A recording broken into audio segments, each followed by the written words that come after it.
Chapter 5. The next moment, James was running back towards the house as fast as he could go. He would do it all in the kitchen, he told himself, if only he could get in there without Aunt Sponge and Aunt Spiker seeing him. He was terribly excited. He flew through the long grass and the stinging nettles, not caring whether he got stung or not on his bare knees, and in the distance he could see Aunt Sponge and Aunt Spiker sitting in their chairs with their backs toward him. He swerved away from them so as to go round the other side of the house, but then, suddenly, just as he was passing underneath the old peach tree that stood in the middle of the garden, his foot slipped, and he fell flat on his face in the grass.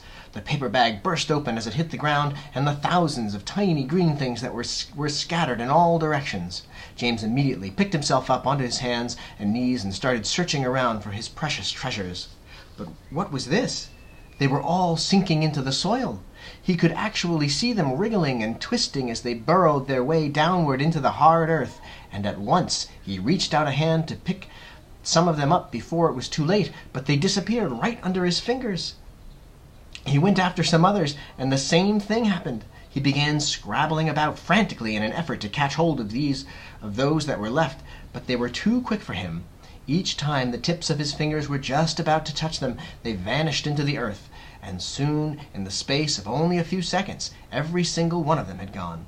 James felt like crying. He would never get them back now. They were lost, lost forever. But where had they gone to, and why in the world had they been so eager to push down into the earth like that? What were they after? There was nothing down there, nothing except the roots of the old peach tree, and a whole lot of earthworms and centipedes and insects living in the soil. But what was it that the old man had said? Whoever they meet first, be it bug, insect, animal, or tree, that will be the one who gets the full power of their magic. Good heavens, thought James, what's going to happen in that case if they do meet an earthworm, or a centipede, or a spider? And what if they do go into the roots of the peach tree? "Get up at once, you lazy little beast!" A voice was suddenly shouting in James's ear. James glanced up and saw Aunt Spiker standing over him, grim and tall and bony, glaring at him through her steel-rimmed spectacles. "Get back over there immediately, and finish chopping up those logs," she ordered. Aunt Sponge, fat and pulpy as a jellyfish, came waddling up behind her sister to see what was going on. "Why don't we just lower the boy down into the well in a bucket and leave him there for the night?" she suggested. "That ought to teach him not to laze around like this the whole day long."